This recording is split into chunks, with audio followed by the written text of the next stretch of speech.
चुनाव में जीत पक्की करने की जिद में नेताओं के साथ उनका कुनबा भी पूरी तरह से जुट गया है। जनता को रिझाने की पूरी कोशिशें की जा रही हैं। ऐसे में चुनाव प्रचार की कई ऐसी तस्वीरें भी नजर आ रही हैं जिन पर यकीन करना काफी मुश्किल होता है। लेकिन क्या कीजिएगा, इसे लोकतंत्र की खूबसूरती कह लीजिए या नेताओं की मजबूरी। मालदा में एक जनसभा में वो गाने बजाने के बीच खुद को रोक नहीं पाई। वो नाचती झूमती महिलाओं के साथ खुद भी नाचने झूमने लगी। यही नहीं, उन्होंने वहां नगाड़ा बजाकर भी अपनी खुशी जाहिर की। वहीं शिवपुरी में ज्योतिरादित्य सिंधिया की पत्नी ने वोटर के घर में रोटी पकाकर समर्थन मांगा। इतना ही नहीं, शिवपुरी में ज्योतिरादित्य सिंधिया के बेटे ने चुनाव प्रचार में आदिवासी परिवार के साथ जमीन पर बैठकर भोजन किया और लोगों से पिता के लिए वोट की अपील की। तो दूसरी ओर अजमेर में कांग्रेस प्रत्याशी के लिए वोट मांगने पहुंचे पीसीसी चीफ गोविंद सिंह डोटासरा ने जनसभा के मंच पर जमकर ठुमके लगाए। भारत में मनाए जा रहे लोकतंत्र के सबसे बड़े उत्सव का असर विदेशों में भी देखने को मिल रहा है। इतना ही नहीं, पीएम मोदी का जादू भी यहां खूब दिख रहा है। म्यूनिख में बीजेपी समर्थकों ने चाय पर चर्चा की और कार्यक्रम का नाम रखा चाय पर चर्चा विद मोदी परिवार। लोगों ने यहां मोदी और बीजेपी की जीत के लिए नारे भी लगाए। आप भी सुनिए नारों की ये गूंज जर्मनी म्यूनिख से, महाराष्ट्र से मोदी सरकार, गुजरात से मोदी सरकार, राजकोट से मोदी सरकार, जामनगर से मोदी सरकार, सूरत गुजरात से मोदी सरकार। टीवी में राम का चरित्र निभाने वाले अरुण गोविल मेरठ से लोकसभा चुनाव लड़ रहे हैं। इसके चलते सभी की निगाहें सीट पर टिक गई हैं। अरुण गोविल की छवि और उनका व्यक्तित्व जहां उनकी जीत की एक बड़ी कुंजी बन सकता है, वहीं वे मोदी फैक्टर को जीत दिलाने में सबसे अहम भूमिका निभाने वाले बताए जा रहे हैं। जातीय समीकरण और इन जैसे मुद्दों पर जानते हैं क्या कुछ कहना है उनका। होते हैं जाति समीकरण, ऐसा नहीं है कि नहीं होते हैं, लेकिन जो दूसरे समीकरण हैं, जो एक कैंडिडेचर होता है किसी चीज़ का, फिर दूसरे इस सब के पीछे जो है वो श्री नरेंद्र मोदी हैं। आज उनका जो ब्रांड वैल्यू है वो बहुत ज़्यादा है, because which he has proved again and again. तो वो, और ये चुनाव बेसिकली उनके लिए ही विकसित भारत के लिए हो रहा है। अब जाति समीकरण होने के बाद भी अगर कोई विकसित भारत के बारे में न सोचे तो मुझे नहीं लगता कि जनता उसको उस तरह से देख पाएगी। जनता को भी पता होता है कि कौन देश के बारे में बात कर रहा है, कौन नहीं कर रहा है। मेरी जो छवि है वो ठीक है कि वो राम जी से जुड़ी है, लेकिन फिर भी मेरी छवि जो बहुत क्लीन है, बिल्कुल एक ऐसा इंसान जो ईमानदार है, एक ऐसा इंसान जो सच बोलता है। तो ये सारी चीज़ें, सारे फैक्टर्स हैं, तो इसलिए मुझे कोई भी इसमें वो नहीं है, डाउट नहीं है कि जीत जो है वो हमारी होगी। विकास की कोई लिमिट नहीं होती कभी भी। अब कितना भी विकास करते चले जाइए, कुछ चीज़ें होती हैं जो धीरे चल रही होती हैं, कुछ चीज़ें ऐसी होती हैं जो ध्यान में नहीं आती, लोग जनता की तरफ से भी शायद उन बातों की डिमांड नहीं आती। तो विकास एक ऐसा शब्द है जो चारों तरफ, जब हर दिशा में हर चीज़ में विकास होता है तब उसे पूर्ण विकास माना जाता है। तो और वो एक प्रक्रिया है, वो इट विल कीप हैपनिंग। पहले बहुत डेवलपमेंट हुआ है मेरठ में पिछले 15 सालों में, ऐसा नहीं कि नहीं हो, बहुत डेवलपमेंट हुआ है और आगे भी होता रहेगा। चुनाव आता है तो नेताओं के कुछ गुप्त हुनर भी खिलकर सामने आ जाते हैं। मसलन जिसने आज तक रोटी न बेली हो वो खाना बना लेता है। जिसे सुरताल की बुनियादी समझ भी नहीं है वो गवैया भी बन जाता है। जो नृत्य का ना तक नहीं जानता नृत्य कला का प्रवीण बन जाता है। लोकसभा चुनाव में नेताओं के ऐसे हुनर खूब देखने को मिलते हैं।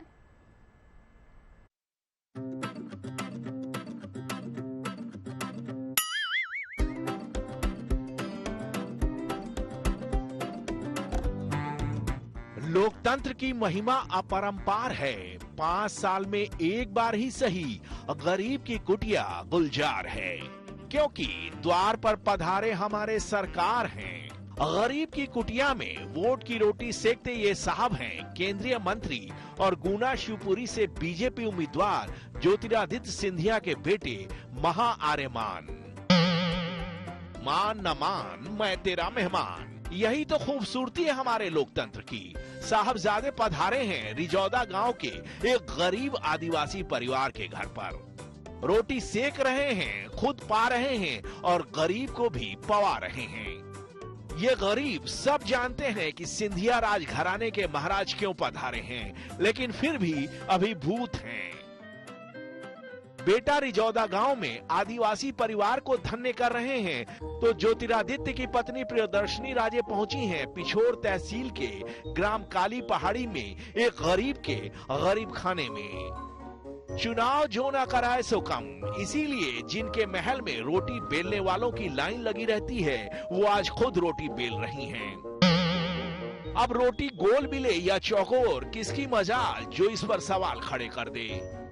यहाँ तो गरीब बेचारे भाव समाधि में चले गए हैं। अब महारानी साहिबा खुद आकर घर में रोटी बेले तो इस आई मिलन की बेला पर कौन सोचे कि क्यों आई हैं।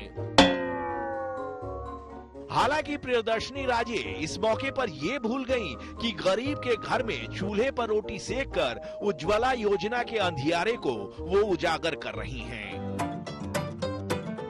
तो साहब इसीलिए तो कहते हैं कि लोकतंत्र से बड़ा कोई तंत्र नहीं, क्योंकि इसमें कम से कम 5 साल में एक बार तो गरीब के भाग्य भी बहुर जाते हैं। अब जरा पश्चिम बंगाल की सीएम ममता बनर्जी की ये अदा देखिए। मालदा की चुनावी सभा में पहुंची तो पहले सीपीएम और बीजेपी के साथ अपने ही इंडी अलायंस के साथी कांग्रेस को भी जी भर के कोसा और उसके बाद आदिवासी महिलाओं के साथ मंच पर अपने नृत्य कौशल का जलवा बिखेरा। इन आदिवासी महिलाओं का तो जन्म ही सफल हो गया।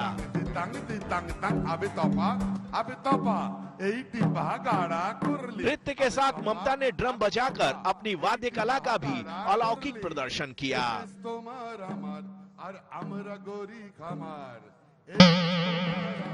अब इन बड़े बड़े नेताओं को कौन समझाए कि 5 साल में अगर जनहित के थोड़े बहुत भी काम कर ले तो अपने अभिनय कौशल के प्रदर्शन की जरूरत ही ना पड़े। खैर चलिए, इसी बहाने गरीबों की जिंदगी में रौनक आ जाती है। वैसे ये जो पब्लिक है सब जानती है। Bureau report, good news today. और अब आपको लेकर चलते हैं पश्चिम बंगाल, जहां रैली के दौरान रक्षा मंत्री ने पाकिस्तान को कड़ा संदेश दिया। इस दौरान रक्षा मंत्री ने एक बार फिर पीओके पर बड़ा बयान दिया। उन्होंने फिर दोहराया कि पीओके भारत का था, भारत का है और भारत का ही रहेगा।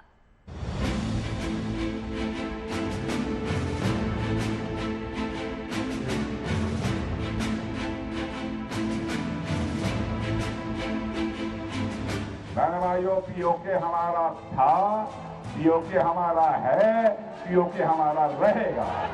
पाकिस्तान को राजनाथ सिंह की 2 टूक। आप चिंता मत करो, भारत की ताकत बढ़ रही है। पश्चिम बंगाल की धरती से पाकिस्तान को दिया कड़ा संदेश। अब पीओके के हमारे भाई बहन स्वयं ही मांग करेंगे कि हम भारत के साथ रहना चाहते हैं। एक बार फिर राजनाथ सिंह ने किया पीओके हमारा है का नारा बुलंद। पीओके हमारा था, पीओके हमारा है, पीओके हमारा रहेगा। मौका दार्जिलिंग में चुनावी रैली का था, जहां राजनाथ सिंह पहुंचे तो उन्होंने रक्षा क्षेत्र में आगे बढ़ रहे भारत का जिक्र किया और लोगों को संबोधित करते हुए साफ साफ शब्दों में पाकिस्तान को जवाब दिया कि पीओके भारत का हिस्सा है, था और हमेशा रहेगा।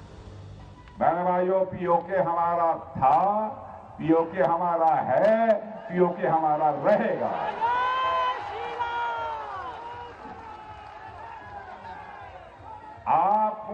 आप चिंता मत करो, भारत की ताकत बढ़ रही है। भारत का डेवलपमेंट जितनी तेजी के साथ हो रहा है,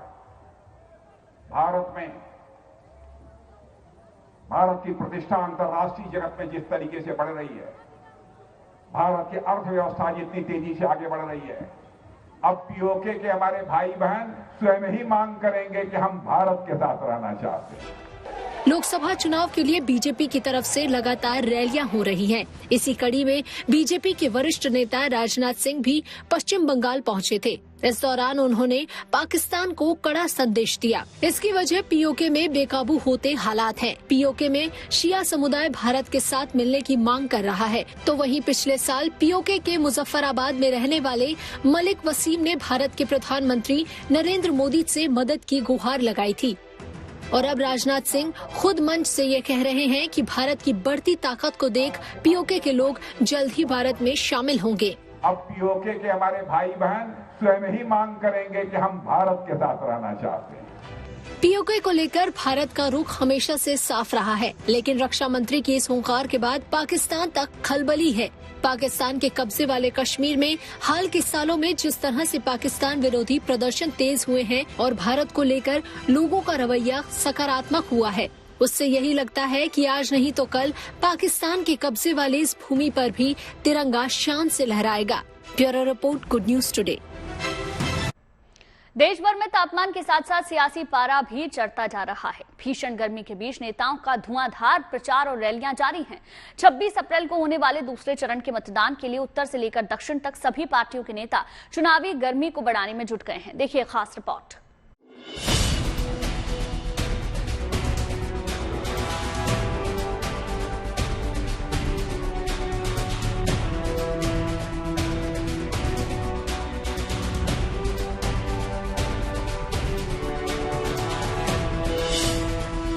देश में अब लोगों को भीषण गर्मी का एहसास होने लगा है।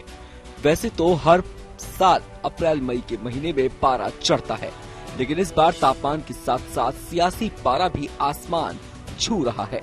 उत्तर से लेकर दक्षिण तक जलती चुपती गर्मी ने अपना असर दिखाना शुरू कर दिया है। आम जनता तो गर्मी का सितम झेल ही रही है।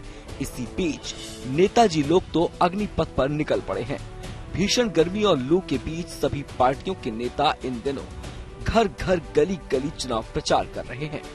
क्या गर्मी क्या लू, सियासी तपिश के आगे नेताओं के लिए सब कुछ फीका ही है। तभी तो 26 अप्रैल को होने वाले दूसरे चरण के मतदान के लिए भीषण गर्मी के बीच नेताजी चुनावी मौसम को गर्म करने में जुटे हुए हैं। अलीगढ़ में आज तापमान 39 डिग्री रहने का अनुमान है, जहां दोपहर 2 बजे प्रधानमंत्री मोदी की रैली होनी है। बीजेपी अध्यक्ष जेपी नड्डा भी आज छत्तीसगढ़ में 40-42 डिग्री तापमान के बीच चुनावी जनसभा करने जा रहे हैं। हालांकि कांग्रेस भी इस सियासी तपिश से दूर नहीं है। बेंगलुरु के चिकबल्लापुर में कांग्रेस अध्यक्ष मल्लिकार्जुन खड़गे भी जनता जनार्दन के बीच होंगे, जहां तापमान 38 डिग्री तक पहुंच सकता है। राहुल गांधी की भी केरल के अलापुझा में 38 डिग्री तापमान के बीच चुनावी जनसभा होनी है। चिलचिलाती गर्मी के बीच धड़ाधड़ हो रही नेताओं की रैली को देखकर तो ये लगता है कि अभी 1 जून तक गर्मी पर सियासी तपिश ही भारी रहने वाली है। फिलहाल गर्मी के साथ साथ चुनावी मौसम भी गर्म है, लेकिन जहां जहां रैली और जनसभा होती है वहां वहां सियासी तपिश और भी बढ़ जाती है। शिवपुरी से प्रमोद भार्गव के साथ bureau report, good news today.